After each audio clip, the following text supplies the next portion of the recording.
It was a dark and stormy night. I bet it wasn't. So they put up 2 lighthouses. Problem solved. This is a story of not one, but 2 lighthouses on this haunted peninsula of ours, which are very close to each other. Because I was originally like, well, I should just do one of them, but they kind of, like, you can't have one without the lighthouse. So yeah, I figured just mush them all together. That's fine. Double the pleasure comes double the pun. Let's get to it. I feel like I did that first, but go ahead. Well, it's funnier the second time. you know, doubles work, right? Couplets. The rule of 2s. Cut to 1790. Oh, no. The scariest you always year. do this. The English explorer, Captain George Vancouver, passes by the Palos Verdes San Pedro Peninsula in his ship, the Discovery, and he decides, hey, there's 2 points here. I'm going to name them after my friends. At Mission Buenaventura, and thus Point Fermin and Point Vicente were name-born. So they're named after friars I see. in the mission in Ventura. And one of them was Mark Fermin, you said? Yeah, Mark Fermin. His religious career was out of this world. Vicente Fox also. Yeah, Vicente Fernandez, yeah. We know. Named after future president of Mexico, Vicente Fox. I can remember. So as the years went on and the city grew and more ships started passing through here for business, this 2-pointed area became treacherous, and it was a dreaded patch of ocean that a lot of sailors refused to sail in because too many ships had run aground or just crashed right on these cliffs, and too many lives had been lost. If only there was a way. If only there was some sort of house that can guide the way. On one single night, 4 ships crashed into this area. Pile up. What's that? So let's start with the older of the 2. Point Fermin, Mark Fermin. He was named after Father Fermin Francisco de Lausanne. Nailed it. Who was actually the successor to Junipero Serra. Wow, really? Yeah. So I don't like him. Okay. No, you like him. Oh, I like this one. The successor to anybody you like the successor to President Obama. Oh, right. I like that guy. Yeah. Was he on TV once? You know, he looks familiar. Did I once have a board game of him? That recently went up in value? That is now an actual job application to work for him, is if you can beat the game on camera. This land was donated to the city by Jose Diego Sepulveda, and the petition to get a lighthouse put there, it started in 1854 by Phineas Banning, who I think we must have covered many times. Because he saw going forward that San Pedro was going to be an international port, and they needed a lighthouse so the cargo ships wouldn't just crash one on top of each other into the cliffs. But it wasn't until 1874, which is 20 years later, that the U.S. Lighthouse Board agreed to it, and on December 15th, 1874, it was lit. Let's wait this one out. Yeah, I think that one accident was a fluke. Every night, more ships. Wow, this is just like Fluke City, huh? They added 40 miles of land to Los Angeles just built on wrecked ships from there. The flame would alternate. It was a flash of red, and then 20 seconds later, a flash of white. Okay. Which I think is a Billy Joel song. Until 1889, they switched to all white, which that was the trend in the country at the time. The light could be seen 17 miles out to sea and could even be occasionally seen from Mount Baldy in San Bernardino, that's pretty weird. Really Imagine, far. Yeah, and they still crashed a boat coming in from San Bernardino. How we get this far, I don't know, but I gotta get to that lighthouse. The water's over there. Anchors away, boys. It's gotta wait for high tide. A really high tide, like an arc storm. Really high tide. So the design of this lighthouse is not what you're imagining. What do you think of when you think of a lighthouse? Phallic, really Mickey tall. Rooney, yeah. Mickey Rooney runs it with Pete's Dragon. This wasn't like that. It was done in the stick style, which was a very limited edition style of lighthouse that doesn't look like that at all. It's just a Victorian house with a tower with a light sticking out the top of it. Oh, I didn't know that I could like lighthouses more. Oh, I'm talking about the band Lifehouse. Like everything I was reading, it was like you didn't, it wasn't like a windy, wet place. Like it felt like you were in your grandma's house when you were there. I like that. The designer of this, my grandma does live there. The designer of this also designed the Library of Congress. So it was the same person. Being such a cozy lighthouse, it lent itself well to the keepers that lived there. It was a nice place to live. The first were actually a pair of sisters named Mary and Ella Smith, who lived there for 8 years until they got sick of the seclusion and wanted to go find husbands. So they left. Yeah. You know what a good way to track down husbands is to delight. Hey, there's a lot of sailors coming in. I mean, what, Fleet Week isn't what it used to be anymore? That's how everyone found a husband back then. You make them want to come to you, and if you have a lighthouse, that's how you do it. You either ran a lighthouse or you were a sailor. That's how people got married back then. It was all a metaphor.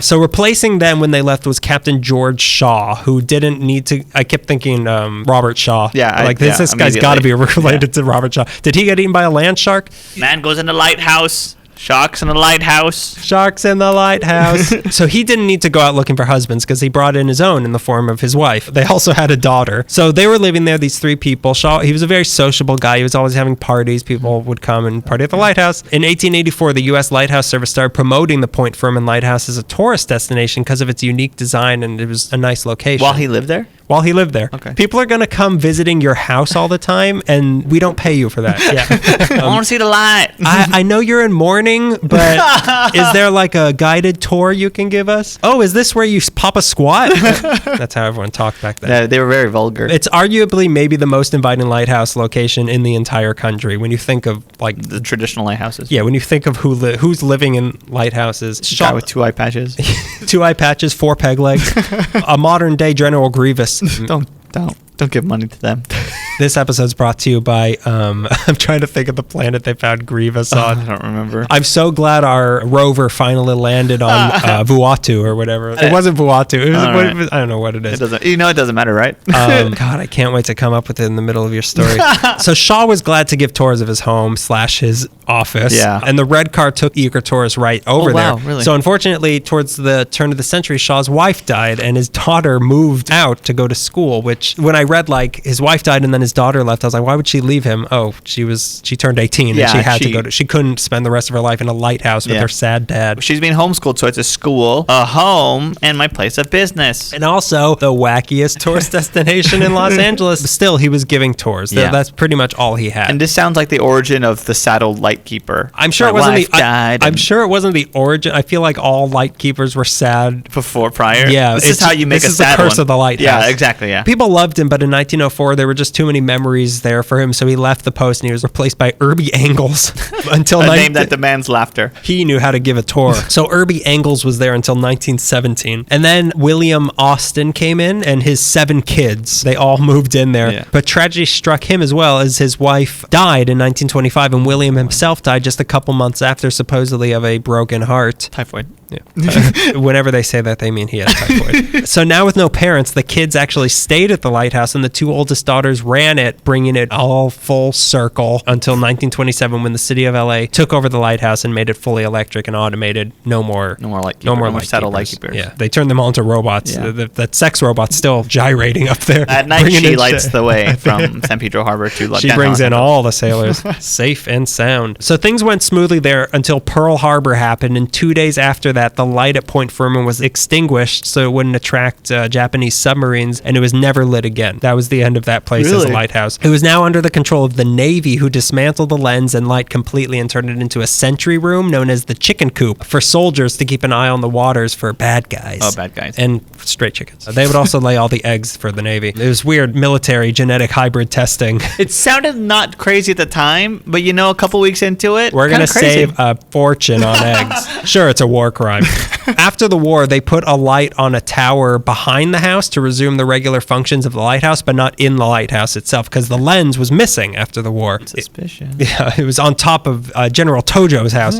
It wasn't until 2006 when it was realized that an old lens on display at a real estate office in Malibu was the missing lens. That's so funny. Because before that, it was in a museum at the Santa Monica Pier, but then a storm destroyed the pier, so they moved it to Malibu, and it ended up in this real estate office, and someone came in one day and was like, that kind of looks like this thing that used to be. That is. And it was. And I'm sure they had no idea. They're like, yeah, that's our lighthouse lamp that we have in the lobby. What's the big deal? It's just there. It came with the place. So it was put back in its rightful place on December 16th, 2006, 132 years and a day from when it was first lit. It was put back up. The whole lighthouse had been saved from demolition in 1972 and was put on the National Register of Historic Places in June of that year, and it's now back in the hands of the city of LA. What's so scary about that, you say? Nothing. This is. It started with footsteps. Hell yeah. Stop it. I'm too scared. I'm so scared. Don't do that. It was heard up in the light tower when nobody was up there. From there, it became so much more. People have seen a man in 1920s clothing pacing around in the old tower holding up a flame. Whoa. So many think this is William Austin literally holding a torch for his dead wife, although this could just as easily be George Shaw mourning his wife, who also died. He just got some new clothes. People have also seen a young woman peeking out from the curtains of the house, but nobody's ever seen her full body, so they don't know which of the many women who lived in this house this might be. Show me your body! Take it off! My guess is it's that sex robot. It could just be George in a dress. We don't know. Some say that... I've seen Psycho. Some say... We all go a little lighthouse keeper sometime. Some say that these are just stories made up by the people who run the place to keep kids and vandals away, but they don't have any neat excuses when it comes to the area around this lighthouse. To start, there's the Point Fermin cat lady. So she was a seemingly homeless woman who took care of tons of feral cats around the lighthouse, who apparently... Can I interrupt you for a second? Yeah, please. That is the funniest sentence you might have ever said. Say it again. A seemingly homeless woman who took care of tons of feral cats around the lighthouse. That's my Twitter bio. It's just another day in Point Fermin. Well, there's more to this sentence. Okay. This is my Twitter bio. She apparently believed that the Catholic Church wanted to kill her and her cats.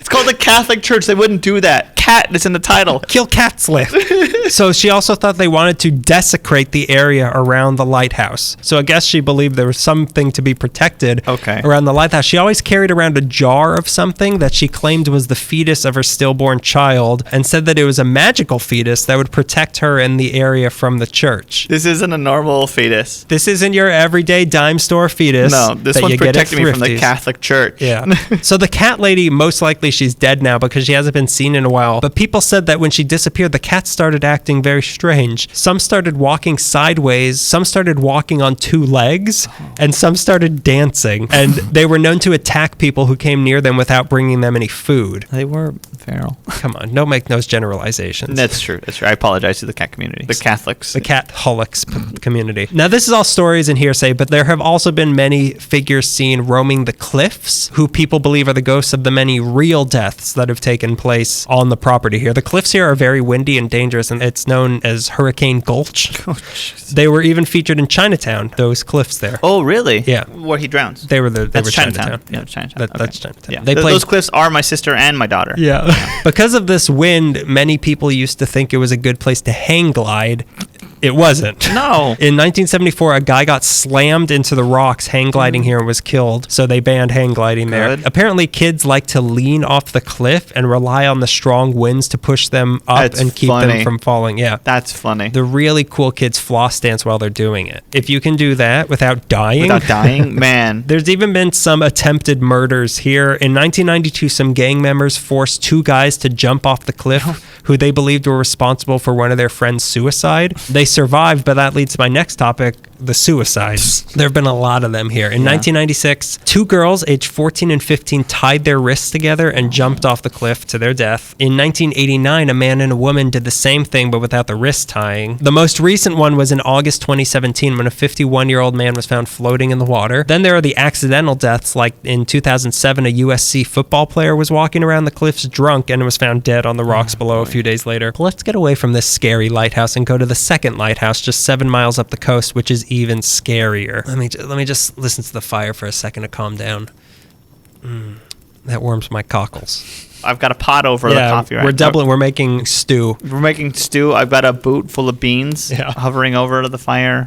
Still no s'mores, though. We refuse to warm up our s'mores. I won't go back to failure. Now that I got a taste for cold s'mores, I can't get enough. I liked that every part of it tasted like I was eating a different part of a piano. That was good for me. While Point Fermin got their lighthouse in 1874, poor, dark, dangerous Point Vicente, originally Vincente, up until 1933 when the Pacific Geographical Society changed the spelling. Ends were too expensive. It was the Depression. You can house a lot of people in that end. They stayed dark for another 50 years after they got their lighthouse. So for all that time, all they had there was a whistling buoy. Buoy! It played that ringtone that you all know. That's a buoy sound. There were so many crashes happening that in 1907, sailors finally began their official petition for a lighthouse there, but it wasn't until 1916, after the Panama Canal was finished and more ships started coming through the area, that Congress finally gave approval. And it wasn't until 1926 that it was finally built. So again, I guess if you want a lighthouse, start now, because you're not going to get it for 20 years. And I want one in my backyard. The reason it took so long was because a man named Vanderlip bought the land, who we'll be talking about later. He's going to be my final story. He refused to sell it to the government until they threatened him to take it under eminent domain. So he's okay. Sounds great. Originally, the lighthouse was going to be on a huge rock offshore that President Wilson actually signed an executive order on Valentine's Day in 1917 to reserve the biggest rock off the coast. coast. But luckily they got that land from Vanderlip, so they didn't have to. Okay. Yeah. I feel bad because they probably picked one too. I know. And the Rockfelt special. And they had it wrapped in a bow for Valentine's Day. But Mr. President, happy Valentine's Day, Mr. President. A bunch of dead birds on it. Yeah, there's like 40 boats are crashing into it. So Olmsted plant even had some plans for this whole area to turn into a nice park around the lighthouse, but we know how that went. Anyway, June 20th, 1925, the fog signal there was activated to signal Fogman. And on April 14th, 1926, the lighthouse itself was lit. And boy, was it lit. Lit. New terms. Keeping up with youth people. I'm floss dancing. Oh my God, you will not let that go. It's still cool. It's cool. It's so gosh darn cool. This lighthouse, it's 67 feet tall, made of concrete with a 5-foot lens made by the oldest lens company in the world, fitted with a 500-watt bulb that could be seen 20 miles away, coming in at just under $103,000. That's all information that I've just heard. Just remember, it costs $5. It's a 103,000-foot tall lighthouse, and you can see it 500 miles away on the coast. Got it. I missed your information. You tell me something one time, I remember it. They reflected off of the Empire State Building back to the ships so that they could see it. It brings in ships on the East Coast. It's that powerful. It was the brightest in Southern California and was one of the tallest and most modern lighthouses in the entire country. And it's exactly what you're thinking when you think of a lighthouse. Unwelcoming, cold. Phallic. Yeah, phallic. Boy, oh boy.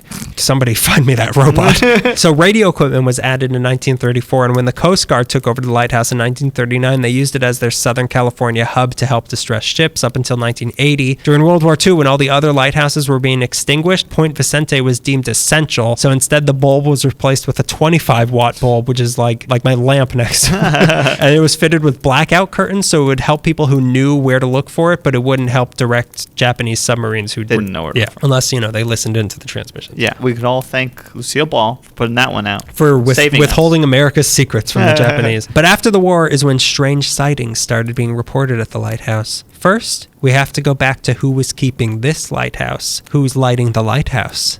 This guy. His name was George L'Homme-Dieu. Oh, God. It's off-putting. It comes right off my tongue. Say it one more time. Great. L'Homme-Dieu. It means man god, which is very fitting. He had two assistants, Ben South and Harry Davis, who had come over from Alcatraz Lighthouse, and their families were all living on the grounds there. So for whatever reason, this group of people did not get along at all. And the first sign of that was in December 1925 when Davis sent a letter to the Lighthouse Authority that George was using profane language and he was leaving without telling anyone. I feel like I already picked a side of this argument. I think we know where each of us stand. The assistants changed, but George still didn't get along with any of them that came through. In August 1929, there was an incident where George's dog was chasing one of the assistants' cats. Mm-hmm. So the assistant's wife came and told George to keep his dog under control. Yeah. And George said his dogs can do whatever they want. So then the husband came in and told George to leave his wife alone or he'd punch the face off of him. Cool. To which George said, "Hit me." Hit me, and if you ever hit my dog or he gets hurt, I have a gun and I'll fill you and your wife full of lead. Wow, that escalated pretty quick. He got reported for profane language yet again. Now, George had a wife himself who also didn't get along with anybody else who lived here. I could see. But in 1930, everyone got transferred away and they brought in a whole new crew. But after the war, like I said, was when people started seeing the Lady of the Light. Ooh. She's seen walking around the top of the tower. She wears a flowing white gown and is always described as having a sad face. Some say she's the widow of Old Man Vanderlip, who we'll get to. Mm-hmm. But the most popular explanation is that she's a woman who was engaged to a sailor and they were going to be married when he got home. So she waited at the lighthouse for him every night until word came that his ship had crashed and he was lost at sea. So she finally jumped off the 130-foot cliff into the ocean to join him at last. An alternate version says she jumped off after being rejected by a man, but others say she was actually the wife of George, who fell off the cliff one night, and knowing what kind of guy he was, I'm wondering if that would have been an accident or not. He might have had a literal hand in this. Then, of course, there's a logical explanation. You see, after the war, Palos Verdes became more populated and new houses were built in the path of the constantly rotating light of the lighthouse, so people were being kept up at night by a lighthouse shining into their bedroom every 20 seconds, and drivers were being blinded by it trying to get down the road. So to deal with this, they painted the landward facing windows of the lighthouse white to keep that from shining at them, and this was when the sighting started, which means that it was probably just a weird reflection from the paint that looked like a sad woman that everybody was seeing. And after nights of Coast Guard soldiers staying up in the tower trying to see her, they eventually realized, well, you can only see it from the outside. So I wonder if that's the reason. So in 1955, they added a thicker coat of paint and there were no more official sightings reported of her. There were actually sightings of a second woman, not in the tower, but on the cliffs around it. And people say that there were actually reports of this woman for hundreds of years before the lighthouse was even built. So she usually appears in a fog and has long, black, wet, tangled hair. She's been seen by hikers and scuba divers in the water. Some say nightly you can see her there. There are also reports of lights seen moving on the cliff and cannons heard from far away. But the worst of all is that they say you'll be there and all of a sudden a heavy fog will surround you out of nowhere, and while you're in it you'll hear whispering, and then people start calling your name, urging you towards the edge of the cliff. Meanwhile, it's a good place to go whale watching. Whales are ghosts too, though. Yeah. Ghost whale watching. The gray whales are migrating right now until April, so go see that. There's a museum that's open there once a month, and the whole thing's on the National Register of Historic Places. Still partially used by the Coast Guard, and it's still shining, but it's fully automated since 1971. But if we're really being smart here, sad lonely guy at Point Fermin Lighthouse, sad lonely lady at Point Vicente, let's push these two lighthouses together and make some ghosts happy. Matchmaker podcast. Matchmaker podcast. Ghosts Matchmaker. That's what we're all about.